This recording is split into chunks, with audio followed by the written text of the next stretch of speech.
No, c'est sans con. C'est le sans con. Very nice, a little slow. Slow. Oh fuck. Fuck it.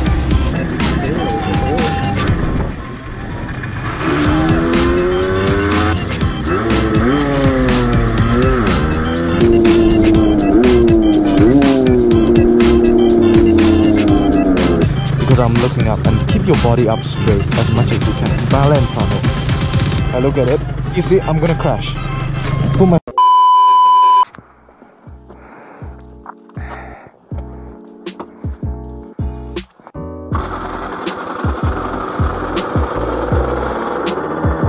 Damn, she took a while.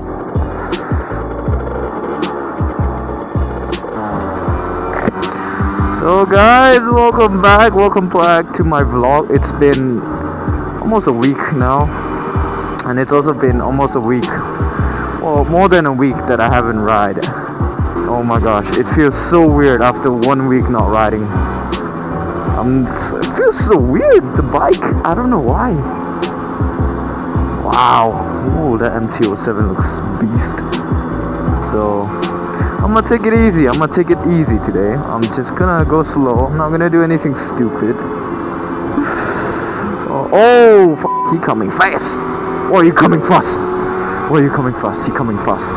How are you coming fast? Actually give tips and tricks on how to pass your driving exams. Because as you guys may know, my L plate is gone, which is good. So I can have passenger now on my bike. If you want to get a bike, first thing you have to do is you have to go to a like a medical school, like a little medical school that you have to do. The place that I went, it was called First Med, and of course it was in French, and I didn't understand jack shit what they were saying. After you get that certificate, which is not hard, I mean, they're just gonna test you, like you're just gonna have to kiss the mannequin. You're gonna do mouth to mouth with it. It's quite weird, but you'll do the job. So after you get that, you go do your theory exam. Alright, your theory exam, and that is also not hard. I passed the theory exam on my first try. It wasn't that hard. You go online or you go to your phone.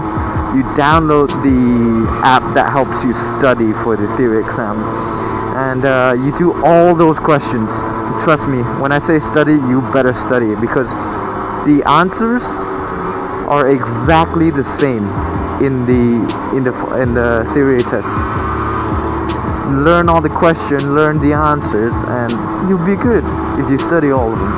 It took me around like two and a half days to study, like to get it perfect.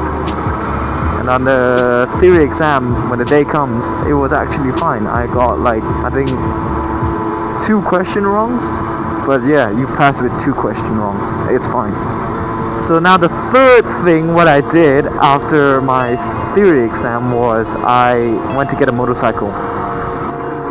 For me, what I did was I bought my own motorcycle because I couldn't wait to buy my Aprilia RS 450, which is this bike. Oh yeah, and you also have to get insurance for the bike too. It's Switzerland, you need insurance. The fourth thing that I did was I went and did the motorcycle training. Now oh guys, this is beautiful. Everything is orange and yellow. Wow, it's autumn, which means winter is around the corner and there won't be any more riding soon. Oh, that's pretty sad, but it's okay guys. It's not the end. I'll just make ski videos in the meantime.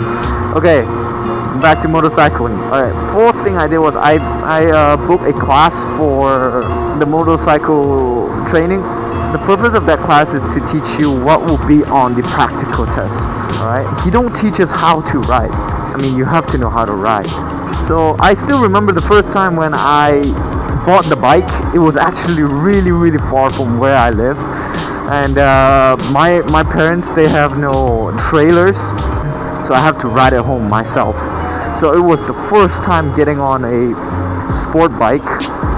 At least it was a 50cc, like not a 300 or a 600cc. I mean, I wouldn't start 600cc. So it was the first time getting on this bike, and let me tell you, I almost fucking died, dude. I remember, man, I was so bad with the clutch. Like I almost stalled many times in red lights. The bus driver was I literally saw him laughing at me, and I'm like, bruh. So yeah, back to the motorcycle training. What we did was we learned what would be on the practical examination, and it's really helpful. I mean, you need to do it. It's like I think it was 8 hours for me. Yeah, 8 hours. So I had to go like 2 days for 4 hours. We get to learn new stuff, because you know there are many things that you think you know it all, but you don't know it. And after that, what I had to also do was I forgot the name, the traffic lessons. So what that was is that it's just lectures. It was torture. I mean, let me tell you that. I had to go for like 4 days. It lasted for like 3.5 hours. It was the most boringest time of my life, because I didn't understand French back then. And yeah, I just had to sit through the pain. Really failed. Oh my goodness, man. So let me tell you a story. I actually failed my driving license once, the practical one. I passed on my second try. So in the practical examination, there's actually 2 parts. First part, which is the low speed maneuver, that one will be hard if you don't practice for it. But if you practice until you're comfortable with maneuvering your bike at low speed, like doing slaloms, you know, going in a straight line at like 4 kilometers per hour, which is like a walking pace. If you get comfortable with that, you're set to go, right? You don't have to worry about that part too much. It sounds like it's hard, but trust me, you just have to keep practicing, and then you'll get the hang of it. The strategy here, it's your body position and where you look. First being straight line going 4 kilometers. So I'm gonna show you how to do it. So if you release the clutch slowly, okay, I'm releasing it, I'm not touching anything, I'm not giving any throttle. What you have to do is put your body position upright, because usually on a sport bike you're like leaned over. Try to put your position upright, put your body all the way up, and look forward, look up. Do not look down, do not look left or right, because you will fall. So keep in mind that there's going to be gaps, so you can move around a bit. Give it a little gas, release the clutch, look up, look at my destination. If you feel like you're gonna crash, give it a little bit of throttle, like that. So you see I'm going at 4 kilometers, the walking pace, just like this, looking up. There you go. Okay, the next thing I'm gonna teach is the fucking slalom. This one is a bit tricky. So we're gonna pretend that we're gonna use these lines, okay? In the same principle, you have to look front. Do not look at the cones, because if you look at the cones, you go to the cone and you will crash. You look forward, you use your peripheral view to look at the cones. I have to go straight. My destination is straight. So you see, I am looking up. I am not looking down. I can turn my back all the way because I'm looking up. And keep your body up straight as much as you can. Balance on it. If you feel like falling again, give it a little bit of acceleration. Give it a little bit of gas. You see what I'm doing here? You see this? So let me give you an example why you shouldn't look at the cones. Let's say there's a cone to my left here. I look at it. And then there's a cone to my right. I look at it. You see, I'm gonna crash. You see, put my feet down. There you go. And the second is the part where the examiner will be behind you, and then they will instruct you where to go. My examination was 4 people. 4 people was doing the exam. People who owns moped 50cc in Switzerland, this part is important for you. In the examination, do not stay on the left or in the middle, because you will fail. You have to stay on the right side. I do not know why, but you have to stay on the right side, like this.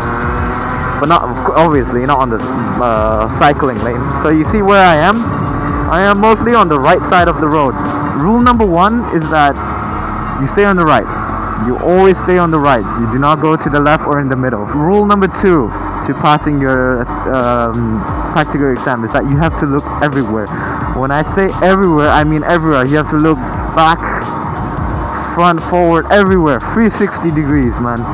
So for example, like this. I'm gonna go slow. I'm gonna pretend I'm in the exam right now. Oh no, there's an obstacle. Indicate, look back, and then turn. Like that. And then when I want to merge back in, indicate, look back, and then turn. So that's what you have to do in the exam. Oh, what's up, boy? Oh, my good chick. So the third thing that you have to do is you have to indicate. Alright, some people tend to forget to indicate, but you have to indicate every change of direction. The speed limit, you have to be careful not to go over the speed limit. If you go a bit over, that's fine, but if you go too much over the speed limit, nah. So let's say if you're doing, if the zone is 50, you're doing 52, 53, that's chill. If you go like 55, 56, nah, that ain't chill. The distance between you and the car in front of you. So let's say the car in front of me. So you don't want to go too close behind them. So you see, I'm gonna turn right here. I'm gonna look in my mirror, look back, turn. Distancing is also in the examiner. In the exam, they're gonna check if you are, you know, tailgating someone. So you see this van right in front of me. So I'm gonna stay at this distance. This distance is good.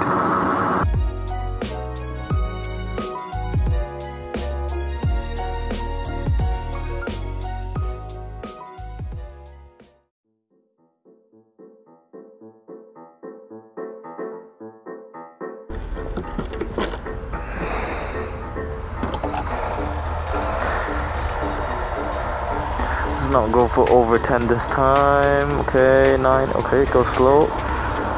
Go slow. Oh, fuck it. Alright. I don't know if my bike's gonna start though. No. I gotta push it.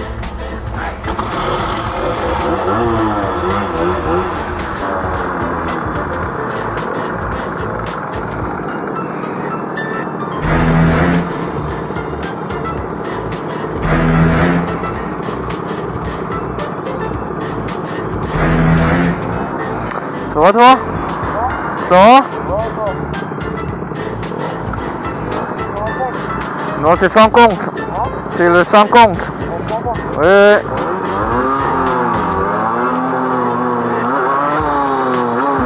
Hey yo, that kid checking my bike out.